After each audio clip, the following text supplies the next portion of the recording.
घर की एक एक दरवाजे, खिड़कियाँ सब वास्तु के हिसाब से होना चाहिए। तो अगर बात करें हम इन सब चीज़ों की, तो ये कितनी सच है और ऐसा अगर कोई करना चाहता है तो कैसे करे? हमें बस ना मुख्यतः ये चीज़ ध्यान रखनी होती है कि जैसे हमारा शरीर पंचतत्व से बना है, वैसे ही वास्तु पुरुष का भी शरीर को हम पंचतत्व के उसी डायरेक्शन से ही देखते हैं। तो हर एक्टिविटी एक तत्व के अनुसार होती है। तो कहते हैं कि जो रेंटेड हाउस लेके रह रहे हैं ना, उन्हें भी वास्तु के हिसाब से रेंट पे रूम लेना चाहिए। तो ये मिथ है या सच है? देखिए कैसा होता है कि अगर तो आपका ट्रैवल हो रहा है अगर आप 1 महीने से कम के समय में रह रहे हैं, तब आपको बहुत ज़्यादा स्टीरियोटिपिकल होने की ज़रूरत नहीं है। कहीं पे भी 1 महीने से ऊपर रह रहे हैं, यानी कि लगभग अगर आप, तो बहुत ज़रूरी है कि आप उस समय में अपनी वास्तु को ध्यान। अगर मैं बात करूँ गलत वास्तु, तो अगर मान लीजिए किसी के घर का वास्तु गलत है, तो क्या उनकी हेल्थ पे, बिजनेस पे या रिलेशनशिप पे इफेक्ट पड़ता है? देखिए गलत किसी चीज़ को बोल देना, मेरा मानना है कि इस दुनिया में सही गलत नहीं होता है। It's just sense and nonsense.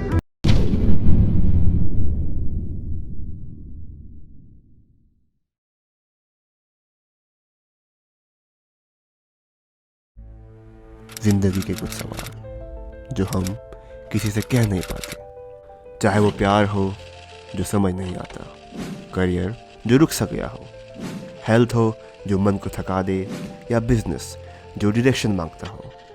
Her problem का एक सोल्यूशन होता है, बस ज़रूरत है एक सही गाइडेंस की। टीवीटी पर हम सिर्फ बातें नहीं करते, हम पूरे फोकस के साथ काम करते हैं और रूट लेवल पर प्रॉब्लम सॉल्व करते हैं। चाहे हो लव, करियर, हेल्थ, बिजनेस या जो भी सॉल्यूशंस, यहाँ सब मिलेगा। सर्टिफाइड एंड ओरिजिनल, बिना किसी दिखावे के, बिना किसी रिवाज के, जहाँ आपके डिटेल्स भी कॉन्फिडेंशियल और आपका पैसा भी सेफ। ये सिर्फ एक प्लेटफॉर्म नहीं, ये एक सेफ स्पेस है, सच बोलने का, समझने का और आगे बढ़ने का। तो आइए जुड़ते हैं टीवीटी के साथ, जहां सॉल्यूशन सिर्फ प्रॉमिस नहीं, एक्सपीरियंस होता है। राधे राधे सभी को, मैं पीहूर एक बार फिर से स्वागत है आपका हमारे चैनल पर। आजकल लोग वास्तु को लेकर, स्पिरिचुअल एनर्जी को लेकर, घर में नेगेटिव एनर्जी को लेकर बहुत कंफ्यूजन में रहते हैं। तो आज की वीडियो है उन्हीं लोगों के लिए, क्योंकि आज हमारे साथ जुड़ चुकी हैं स्पिरिचुअल डिजाइनर एंड मेंटोरर भावना सिंह। तो hello ma'am, Radhe Radhe. So ma'am, आप हमें अपनी जर्नी के बारे में थोड़ा सा बताइए कि आप एस्ट्रोलॉजी से भी जुड़े हुए हैं और वास्तु और एनर्जी पर भी आप वर्क कर रहे हैं, तो थोड़ा सा हम इसके बारे में बताइए। फर्स्ट ऑफ ऑल जय श्री महाकाल। मैं पिछले 7-8 सालों से इस फ्रेटर्निटी में हूँ, जिसमें मेरी जो एजुकेशन बैकग्राउंड है वो इंटीरियर्स में रहा है, designing the interiors of homes, offices and वो सब। एंड साथ ही साथ हमारे स्टडी में वास्तु भी था। तो उस वास्तु के इंटरेस्ट ने मुझे एकदम इनगल्फ कर लिया about the energies which are around us. तो उसमें हमने काफी सारी चीजें पढ़ी। फिर वास्तु का इंटरेस्ट आते आते हमने एस्ट्रोलॉजी पढ़ी। उसके बाद एक वाक्य हुआ था जिसमें हमारे घर की ही कुछ चीजें जो हैं वो बिगड़ी थी, और उसके बाद हम इधर उधर जाना, लोगों से पूछना, ये जनरली होता ही है हमारी लाइफ में ना, कि हम ये देखते हैं कि क्या चल रहा है, कैसे हो गया, ये सब हम लोगों से पूछते हैं। तो एवरीबडी इज लाइक कि they are very much focused on to just earning, solution हो ना हो उससे उनको कोई फर्क नहीं पड़ता। तो that give me a drive that I want to become a person जो हर तरह के category, like the economic category people, उनकी हर तरह के कैटेगरी के लोगों की मैं हेल्प कर पाऊँ। So I started learning each and every detail of this modality, vastu, and specifically हमारी आसपास एनर्जीज कैसे काम करती हैं। एक कंसेप्ट होता है वास्तु और एक कंसेप्ट होता है परावास्तु, जिसमें हम एनर्जी ग्रिड के अलावा सिर्फ और सिर्फ हम जो हमारी ग्रिडिंग करते हैं, प्लानिंग करते हैं, हमारे जोन्स को देखते हैं, उसके अलावा भी हम अपने घर की ऊर्जा को चेक करते हैं कि कोई इंटरनल, एक्सटर्नल और किसी तरह की एनर्जी इंटरफेरेंस तो नहीं है। जैसे एक कंसेप्ट होता है जिसको हम कहते हैं जियोपैथिक स्ट्रेस जोन, जिसमें हमारी लैटिट्यूडनल, लॉन्गिट्यूडनल नॉट्स जो हैं आपस में क्रॉस करती हैं। तो कुछ घरों में, जैसे आपने सुना होगा, हर मोहल्ले में एक जोन ऐसा होता है जिसको कहते हैं कि हॉन्टेड है ये घर, है ना। तो वो जियोपैथिक स्ट्रेस जोन होता है बेसिकली, और वो हर जगह आपको मिल जाएगा। उधर और कुछ नहीं होता है, काफी सारी चीजें मिथ की तरह फैला दी जाती है क्योंकि हॉन्टेड है, कि हॉन्टेड है या उसमें कुछ खराब है या कुछ नेगेटिविटी है। इट्स जस्ट दैट कि उधर उस लैंड की जो एनर्जी है वो बहुत ज्यादा स्ट्रेसफुल एनर्जी है। उधर जो वातावरण है, जो वेदर का बैलेंस है, वो बहुत बिगड़ा रहता है, एनर्जी का बैलेंस बहुत बिगड़ा रहता है। इसलिए वो घर जनरली किसी भी नॉर्मल ह्यूमन के लिए रहने के लिए बहुत अनकंफर्टेबल हो जाता है। So that is how it works. And बस वही जर्नी में हम प्रैक्टिस कर रहे हैं। एस्ट्रोलॉजी में भी हम ये समझते हैं कि लोग जो चीजें भुगत रहे हैं, जो भी लाइफ जी रहे हैं, तो उनमें उनके कर्म आए कहाँ से हैं। ये पर्टिकुलरली जैसे कि कोई एस्ट्रोलॉजिकली कॉम्बिनेशन बन रहा है, सपोज हम गुरु राहु की बात कर लें, तो वो कॉम्बिनेशन क्यों बन रहा है, किस कर्म से आया है, आपके प्रारब्ध में ऐसा क्या था जो आपको गुरु राहु ही मिला, और उसको आप रिजॉल्व कैसे करेंगे अपनी लाइफ में, इम्पैक्ट उसका कैसे पॉजिटिव लेके आएंगे। वही प्लैनेट्स की भी एनर्जी को बैलेंस आउट करना। तो मेरा कैसा है कि चीज़ों को देखने की दृष्टि मैं बहुत प्रैक्टिकली, बहुत लॉजिकली देखती हूँ चीज़ों को। तो उसमें ऐसा है कि अगर हमारे जीवन में किसी प्लैनेट की भी अगर इन्फ्लुएंस आ रही है, तो उसमें एक प्रैक्टिकलिटी का जोन कहाँ से, मतलब लॉजिक का जोन कहाँ से निकलता है कि हम ये बोल देते हैं कि गुरु की आपके ऊपर दृष्टि है या गुरु का आपके ऊपर नकारात्मक प्रभाव है। लेकिन अगर एक बालक से आप पूछेंगे, अगर एक जनरल छोटे बच्चे जिसके पास एक बेसिक सेंस नहीं है, या आप लगा लीजिए जिस पर्सन को एस्ट्रोलॉजी के बारे में नहीं पता है, वो एक बालक समान ही है, अब उसको आप कैसे समझाएंगे कि गुरु जो इतनी दूर है एज अ प्लैनेट, उसका आपके ऊपर प्रभाव क्यों पड़ रहा है और एग्जैक्टली कैसे पड़ रहा है। तो वो सारी चीजों को तार्किक रूप से समझाना, that is the part of my work. So ma'am, हमें ना बहुत बार सुनते हैं कि लोग कहते हैं हमारे घर की एनर्जी बहुत ज्यादा हैवी हो रही है, और एनर्जी लो है, या बहुत सी बातें करते रहते हैं। और बेसिकली अगर मैं आपसे पूछूं तो ये एनर्जी हकीकत में होती क्या है? ओके, सो कैसा होता है कि हमारे घर में सबसे प्राइमरी जो चीज है,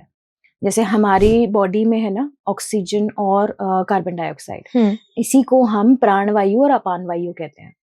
तो हमारे घर में नॉर्थ और साउथ प्राणवायु और अपान वायु में डिवाइडेड होता है। ठीक है, सबसे प्राइमरी यही है कि जब भी आपके घर की प्राणवायु और अपान वायु डिस्टर्ब्ड होगी, जैसे हम वास्तु में देखते हैं कि आपके वास्तु पुरुष होते हैं, तो उनके सिंबोलिज्म में हम देखते हैं कि उनकी खुद की सिंबॉलिक बॉडी में ऑक्सीजन और कार्बन डाइऑक्साइड का फ्लो कैसा है। तो किसी भी घर में अगर प्राणवायु और अपान वायु का फ्लो खराब है किसी भी वजह से, जैसे कि आप सपोज कर लीजिए कि नॉर्थ में वास्तु पुरुष का फेस है और वहां उनका सांस लेने की जगह है, प्राणवायु है, वो आप ऑक्सीजन इनहेल कर रहे हैं, उधर अगर कुछ भी भारी सामान रहेगा या ऐसा कुछ भी सामान रहेगा जो एक तरीके से किसी भी तरह की गंदगी को या ब्लॉकेज को दर्शाता है, तो आपकी वायु जो आप अंदर इनहेल कर रहे हैं वो गंदी हो गई। जैसे आजकल बाहर पॉल्यूशन बहुत है, तो आपके प्राण में जो वायु जा रही है वो शुद्ध नहीं जा रही है। तो जब भी नॉर्थ जोन्स आपके हैवी होंगे तो आपको घर नेचुरली हैवी लगने लगेगा। That is the basic logical imbalance of everybody's house, जिनको भी ऐसा लगता है कि मेरा घर भारी लग रहा है। या तो ये होगा, या फिर अगर आपका दक्षिण का द्वार जहां आपकी अपान वायु है उस जगह पे अगर बहुत ज्यादा खुला हुआ जोन होगा, तो वो बहुत इजी कर देता है किसी भी तरह की भारी ऊर्जा को आपके घर में जगह बनाने की, किसी भी तरह की भारी ऊर्जा। एंड मैक्सिमम वो सिर्फ और सिर्फ साइकोलॉजिकल होती है, मैक्सिमम साइकोलॉजिकल होती हैं कुछ चीजें की भी होती हैं, लेकिन maximum the things are just psychological. जो हमारे खुद के इनसिक्योरिटीज हैं, हमारे खुद के डर हैं, वो मैनिफेस्ट हो जाते हैं। तो मैम, जैसे आपने बताया कि मैटर करती है दक्षिण दिशा, ये तो हम ये भी सुनते हैं कि वास्तु के हिसाब से हमें अपना बेडरूम रखना चाहिए, हमें अपनी किचन रखनी चाहिए, घर की एक एक दरवाजे खिड़कियां सब वास्तु के हिसाब से होना चाहिए। तो अगर बात करें हम इन सब चीजों की, तो ये कितनी सच है, और ऐसा अगर कोई करना चाहता है तो कैसे करे? हमें बस ना मुख्यतः ये चीज ध्यान रखनी होती है कि जैसे हमारा शरीर पंचतत्व से बना है, वैसे ही वास्तु पुरुष का भी शरीर को हम पंचतत्व के उसी डायरेक्शन से ही देखते हैं। अब हमारा घर उन्हीं पंचतत्वों में बटा हुआ है, तो हर एक्टिविटी एक तत्व के अनुसार होती है। जैसे हमारी सोने की जो एक्टिविटी है वो रेस्टिंग जोन में होनी चाहिए, बिल्कुल शांत। तो सबसे शांत जगह कौन सी है? जहां पे जल हो। आपको सबसे शांत कहाँ महसूस होता है? जहां जल होता है। तो जल तत्व की दिशा है नॉर्थ जोन्स। तो हमें यूजुअली कोशिश करनी चाहिए कि हम अपने बच्चों के जो बेडरूम्स हैं, नॉट एग्जैक्टली नॉर्थ बट उससे थोड़ा सा नॉर्थ ईस्ट साइड में, एक तो वो शिक्षा की दिशा है, इम्यूनिटी की दिशा है, इस दिशाओं में हम अगर बच्चों के ईस्ट या नॉर्थ जोन्स में अपने कमरे रखते हैं तो उनको बहुत रिलैक्सिंग लगता है। अब जैसे स्पेसिफिकली अगर मैं बेडरूम्स की बात करूं तो मैं आपको हर फैमिली मेंबर के हिसाब से बेडरूम्स बता देती हूँ। बच्चों के बेडरूम्स हमारे नॉर्थ ईस्ट तक होने चाहिए। उसके बाद घर के जो मेजर के घर के जो बड़े होते हैं उनका बेडरूम अगर वेस्ट, साउथ वेस्ट और वेस्ट इनके बीच में है और साउथ भी, तो वो सबसे बेस्ट होता है। क्यों? क्योंकि वो डोमिनेटिंग दिशाएं हैं, वो भारी दिशाएं हैं। तो घर में बड़ों की जो है वो यूजुअली, और ये बहुत नेचुरली, बहुत ही नेचुरली देखा जाता है कि जैसे कई बार पेरेंट्स शिकायत करते हैं कि हमारे बच्चे हमारी सुनते नहीं हैं। उनके घर में हमेशा बेडरूम जो है पेरेंट्स का वो नॉर्थ की दिशा में मिलेगा, कभी भी साउथ की दिशा में नहीं होता। वेरी नेचुरल है। तो जो भी साउथ की दिशा में सोएगा उसकी खुद की एनर्जी नेचुरली ही घर पे प्रभावी हो जाती है। क्यों? क्योंकि वो भारी दिशा है। अब जैसे आप किचन की बात करते हैं तो हमारा साउथ और साउथ ईस्ट जोन जो है वो अग्नि तत्व का जोन है। तो अगर आपकी फायर एक्टिविटी फायर तत्व की जगह पे नहीं हो रही तो उसमें इम्बैलेंस आ जाएगा। बस इतना ही हमें ध्यान देना होता है कि जो तत्व जिस दिशा का जहां पे है हम उसी तत्व में उस एक्टिविटी को करें। अगर उससे ऑपोजिट कहीं पे होता है, चाहे वो सामान के रूप में हो, चाहे वो किसी रंग के रूप में हो, चाहे वो किसी भी, जैसे लोग कहते हैं कि हम जनरली अपना मंदिर बनाते हैं तो मंदिर में कौन सी दिशा होनी चाहिए, कहाँ मंदिर को रखना चाहिए।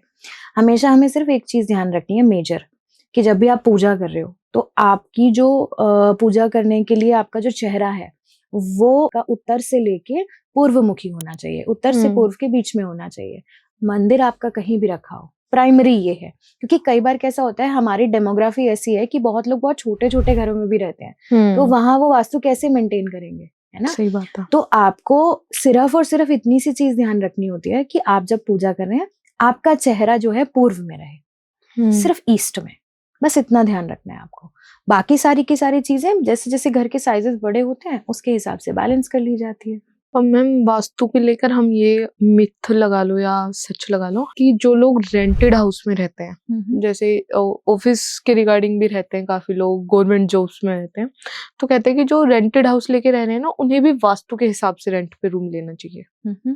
तो ये मिथ है या सच है? देखिए कैसा होता है कि अगर तो आपका ट्रैवल हो रहा है सिर्फ, अगर आप 1 महीने से कम के समय में रह रहे हैं तब आपको बहुत ज्यादा स्टीरियोटिपिकल होने की जरूरत नहीं है। आप कहीं पे भी रहें, आपकी खुद के अंदर का तत्व अगर बैलेंस है ना तो आपको हर जगह कंफर्टेबल लगेगा।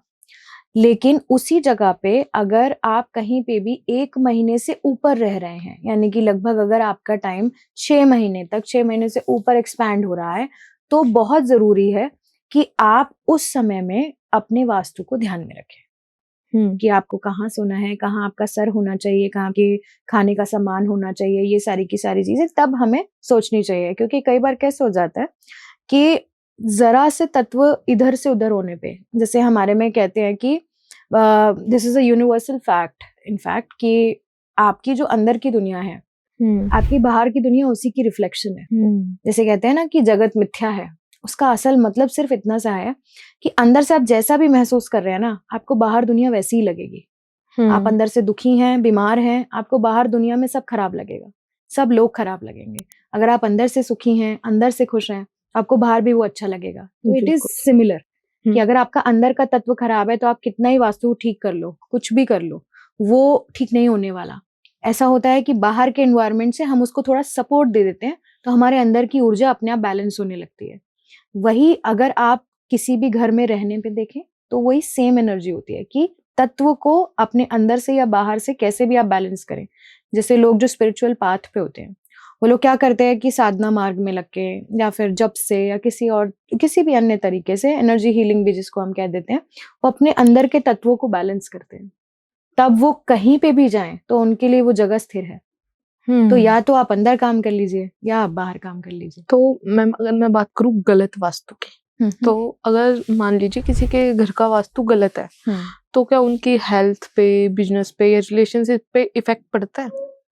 देखिए गलत किसी चीज को बोल देना, मेरा मानना है कि इस दुनिया में सही गलत नहीं होता है, it just sense and nonsense, सिर्फ इतना होता है। ठीक है, अब सेंस क्या कहती है कि कोई भी जगह पानी वाली है, क्या पानी पे आग लग जाएगी? नहीं। तो अगर आप जल तत्व की दिशा में बैठ के खाना बना रहे हैं तो वो खाना आपको कभी भी पचेगा नहीं। वहां पे आपको स्टमक इश्यूज होने चालू हो जाएंगे। और मेजरली जो खाना बना रहा है उनको, और जो घर का मेन कमाने वाला इंसान है, वो सबसे पहले इफेक्ट उनके ऊपर आता है, क्योंकि वो मेन स्रोत है उस चीज को बनाने के, जोड़ने के। सबसे पहला इफेक्ट उनके ऊपर आता है। उसके बाद आता है घर के सबसे बड़े बच्चे पे। क्यों? क्योंकि डीएनए में ना चीजें एक टाइमलाइन की तरह चलती हैं कि कैसे कैसे चीजें हायरार्की में कैरी फॉरवर्ड हुई हैं, उसके हिसाब से हमारे ऊपर एनर्जी का इफेक्ट पड़ता है। तो हमें बस ये चीज ध्यान रखनी होती है कि गलत कुछ नहीं होता, इट्स जस्ट कि आपने कौन सी चीज किस दिशा में रखी हुई है। जैसे मैं आपको एग्जांपल देके बताती हूँ कि नॉर्थ ईस्ट की दिशा, north east and north east, total हमारी 16 दिशाएं होती हैं। तो north east and north east जो होता है वो हमारा स्पेसिफिकली हेल्थ एंड इम्यूनिटी के लिए होता है। और कहते हैं वैसा कि वो गुरु की दिशा होती है, ठीक है, और बहुत ही पॉजिटिव देवताओं की दिशा होती है। अपने पूरे घर में सबसे अच्छी दिशा वही होती है। तो उस दिशा में किसी का वॉशरूम होना बहुत ही मेजर हेल्थ इश्यूज घर में ले आ सकता है, बहुत easily. Second example, south east fire की दिशा है, ठीक है। अब वहां पे अगर आप कोई ब्लू कलर, जितने भी कूल कलर्स हैं, अगर आप वैसा कोई कलर कर देंगे तो घर में एक्सीडेंटल इंसिडेंट्स होने लगते हैं। अचानक ही या तो आग लग जाएगी या फिर किसी का कुछ छोटा मोटा एक्सीडेंट हो जाएगा कुछ। क्यों? क्योंकि एनर्जी बैलेंस बिगड़ गया। आपने जल और अग्नि को मिला दिया, which is completely anti of each other. तो वास्तु में बस इतना ही समझ में आना है कि क्या सेंस है। It is just that. So ma'am, जैसे आपने अभी एनर्जी की बात करी, तो मैं नेगेटिव एनर्जी की बात करूँ तो नेगेटिव एनर्जी के कौन से ऐसे साइन होते हैं जो लोग इग्नोर कर देते हैं? जैसे मैंने यूजुअली ये, जैसे हमारे डेमोग्राफी में जो एक कैटेगरीज हैं अलग अलग, कि ये मिडिल क्लास पीपल हैं, ये हाई क्लास लोग हैं, ये तो यूजुअली मैंने देखा है कि हमारी सोसाइटी में जितने भी हम अपर मिडिल क्लास भी सब लोग वो क्या करते हैं यूजुअली कि अरे कोई बात नहीं, इनसे तो क्या ही फर्क पड़ता है, ऐसे करके वो बहुत छोटी छोटी सी चीजें, जैसे कि हमारे घर में इलेक्ट्रिकल अप्लायंसेस बहुत जल्दी जल्दी खराब होना, ये सबसे बड़ा साइन है हमारे घर में एनर्जी डिस्टर्बेंस का। तो जैसे ही आप नोटिस करते हैं कि आपके घर में इलेक्ट्रिकल अप्लायंसेस बहुत जल्दी जल्दी खराब हो रहे हैं, वो सबसे पहला साइन है कि कोई इम्बैलेंस है या कोई नेगेटिविटी है। सेकेंड थिंग, आपके घर में बहुत ज्यादा डैम्पनेस या सीलन होना, ये दूसरा साइन है कि कोई ना कोई किसी न किसी तरीके का नेगेटिव एनर्जी बैलेंस है जरूर यहाँ पे, ठीक है। तीसरा साइन, आपके घर की फीमेल्स की हेल्थ बहुत ज्यादा डिटोरिएटेड होगी। एक होता है ना कि हमारी मदर्स की तो कैपेसिटी होती है कि हाँ वो बीमार होके भी लगी रहती हैं, बट एविडेंटली कई बार दिखता है कि हाँ वो बहुत ज्यादा बीमार है और उनकी हेल्थ उनको सपोर्ट नहीं कर रही। क्यों? क्योंकि घर में, जैसे कि मैंने आपको बोला प्राण वायु और अपान वायु, वैसा ही एक और कंसेप्ट होता है कि पुरुष तत्व स्त्री तत्व, हमारे घर में ही है वो सब चीजें, ठीक है। तो जो हमारे घर का स्त्री तत्व है, शक्ति तत्व, यानी कि जहां से हमें ऊर्जा मिलती है, वो हमारे घर की स्त्रियां होती हैं। तो अगर जब भी हमारे घर की शक्ति खराब होगी, यानी कि उसको सुचारू रूप से चलते रहने दे की ऊर्जा स्रोत खराब होगा, तो सबसे पहले घर की फीमेल्स की हेल्थ पे इफेक्ट पड़ेगा।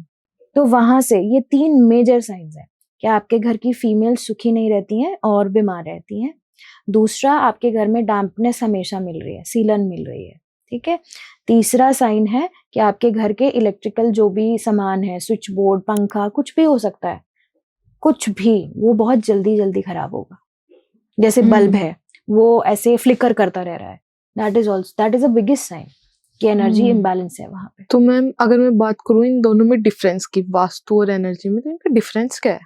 There is no difference. This entire world is just energy. पूरे जगत में जितनी भी चीजें बनी हुई हैं वो एनर्जी से बनी हुई हैं।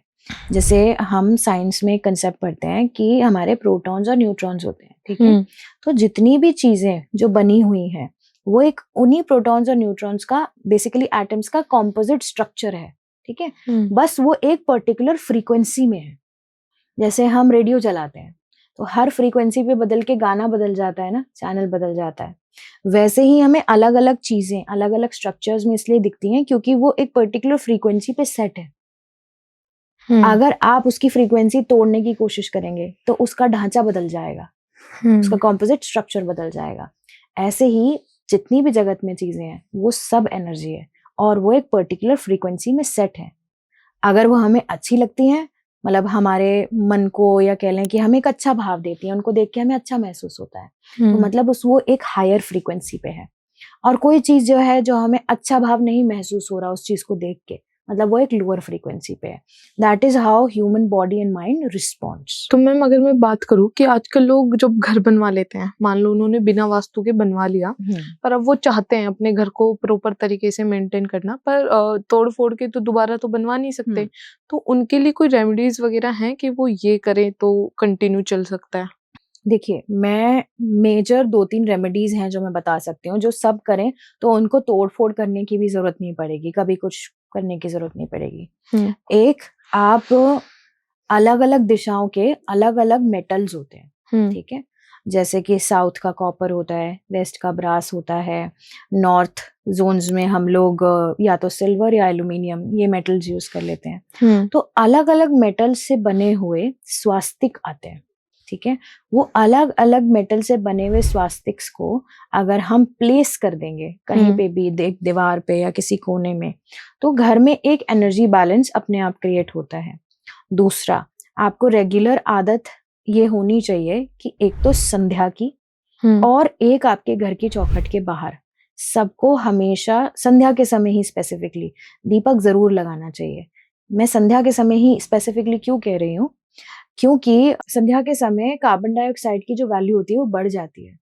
तो नेगेटिव माहौल या नेगेटिविटी या किसी भी तरह का नेगेटिव इमोशन या एनर्जी हमें फील होना रात के समय पे ही ज्यादा होता है। इसीलिए एक सिंबोलिज्म के वे में, और अग्नि तत्व जनरली भी सब चीजों को प्योरीफाई करता है, इसीलिए हमें एक घर के संध्या की आरती, दूसरा अपने घर के चौखट पे संध्या में दीपक, ये रेगुलर लगाना चाहिए।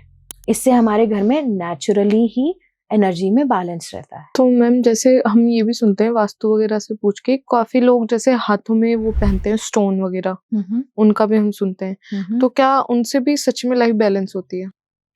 देखिए, कैसा होता है कि जितनी भी चीजें जो आपको एक मटेरियल फॉर्म में दिखाई दे रही हैं, ये सारी की सारी चीजें एक कैटलिस्ट की तरह काम करती हैं। ये हमें एक पुश देती हैं, एक सिंबोलिज्म की तरह होती है कि कोई भी बाहर की फ्रीक्वेंसी जो है वो रिफ्लेक्ट होके, बेसिकली वो एक कांच का टुकड़ा ही है ना, लेकिन उसकी एक पर्टिकुलर केमिकल कॉम्पोजिशन है। तो उस केमिकल कॉम्पोजिशन एक बाहर की फ्रीक्वेंसी से जब हमारी बॉडी में एंटर करती है, तो उसको वो प्योरीफाई करके अंदर हमारी बॉडी में उस फ्रीक्वेंसी को एक तरीके से ट्रांसफर करती है।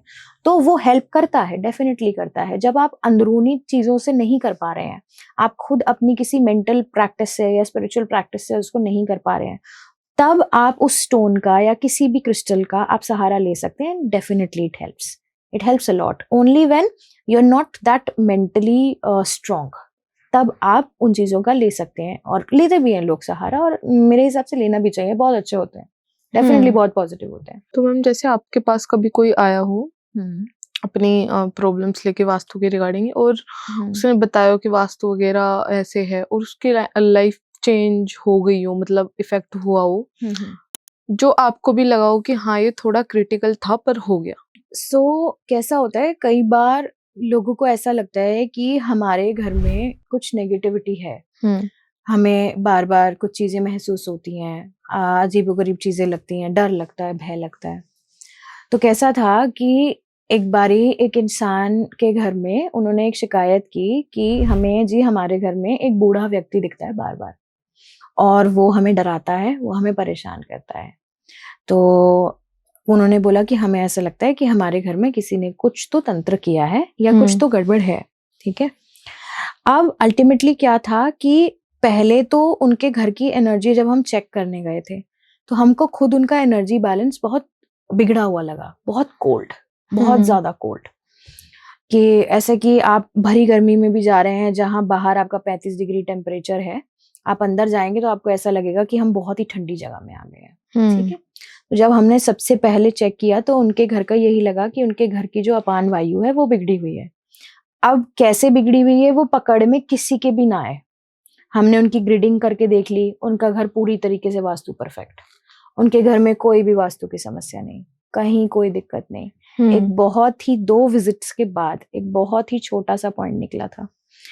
अब मैं आपको एक बड़ी इंटरेस्टिंग फैक्ट बता रही हूँ कि एनर्जी काम कैसे करती है आपके दिमाग के ऊपर, ठीक है। अब उनके घर के और उनके घर में बिजनेस में लॉसेस वगैरह ये सब चीजें भी काफी कुछ हो रहा था। अब उनके घर में एग्जैक्टली वेस्ट दिशा में बिल्कुल कमरे के जहां अलमारी होती है, अलमारी के पीछे की दीवार तो किसी को नहीं दिख रही है, उस अलमारी के पीछे की दीवार में, पूरी दीवार में बहुत भारी सीलन थी, पूरी दीवार में, ठीक है। अब मैंने जैसे आपको बताया कि वो साउथ और वेस्ट वाले जोन हमारे अपान वायु वाले जोन होते हैं, ठीक है। अब उस एनर्जी के इम्बैलेंस की वजह से उनको ऐसे, वो दिशा जो है वेस्ट दिशा, हम शनि की दिशा को भी कहते हैं। शनि कौन है? एक बूढ़ा व्यक्ति, ठीक है। अब वो एनर्जी इस तरीके से इन्फ्लुएंस हो रही थी कि उनके दिमाग में एक मेमोरी थी कि जब हमारे पिताजी मरे थे तो हमें ये बोल के गए थे कि तुम ऐसे ऐसे अपना बिजनेस सही तरीके से संभाल नहीं रहे हो, देखना तुम लोग सब बर्बाद हो गए। एक तरीके से गुस्से में बड़े बूढ़े बोल देते हैं। बिल्कुल। तो उनके दिमाग में बार बार उनके, मतलब पिताजी गए हुए तो गुजरे हुए हो गए थे, 10-15 साल हो गए थे, लेकिन अब जाके उनको ये इफेक्ट फील हो रहा था। तो हमारा ब्रेन जो है वो हमारी सबकॉन्शियस मेमोरी से हमें विजन्स दिखाता है। जो भी हमारी सबकॉन्शियस मेमोरीज में डेटा होता है उससे हमें अलग अलग विजन्स आते हैं। फिर एनर्जी डिस्टर्बेंस, वो बाहर का एनर्जी डिस्टर्बेंस हमारे अंदर के तत्व में कोई ना कोई हलचल लेके आता है। वेस्ट दिशा में जैसे ही उनकी डैम्पनेस हमने ठीक करी, कोई बूढ़ा व्यक्ति नहीं दिखा, उनके बिजनेस ठीक हो गए, उनको सोने में किसी भी प्रकार का कोई डर नहीं लग रहा, उनके घर की सारी चीजें बैलेंस हो गई। सिर्फ और सिर्फ हमने और कोई दोष भी नहीं था, पूरे घर में कोई वास्तु दोष नहीं, सिर्फ वेस्ट में सीलन आ रही थी, सिर्फ इतना सा था। तो ऐसे ही बहुत सारी चीजें बहुत प्रैक्टिकल सेंस में सॉल्व हो जाती है अगर हम वो चीजों को बहुत ध्यान से एनालाइज करें। तो मैम मैं लास्ट में आपसे ये पूछना चाहूंगी कि कोई ऐसी पावरफुल वास्तु टिप जो हर कोई फॉलो कर सकता है? अगर मैं कोई एक टिप बताऊं वास्तु की, तो मैं एक टिप अभी मैंने जो मेजरली सभी को मैं बताती हूँ कि आपने सिर्फ और सिर्फ एक चीज करनी है कि आपने अपने घर को बस इन तत्वों में बैलेंस करके रखना है कि आपके घर के जितने नॉर्थ और ईस्ट डायरेक्शंस हैं उनको हल्का रखिए। आपके घर के जितने भी साउथ डायरेक्शंस हैं, वेस्ट डायरेक्शंस हैं, वो थोड़े भारी रह सकते हैं।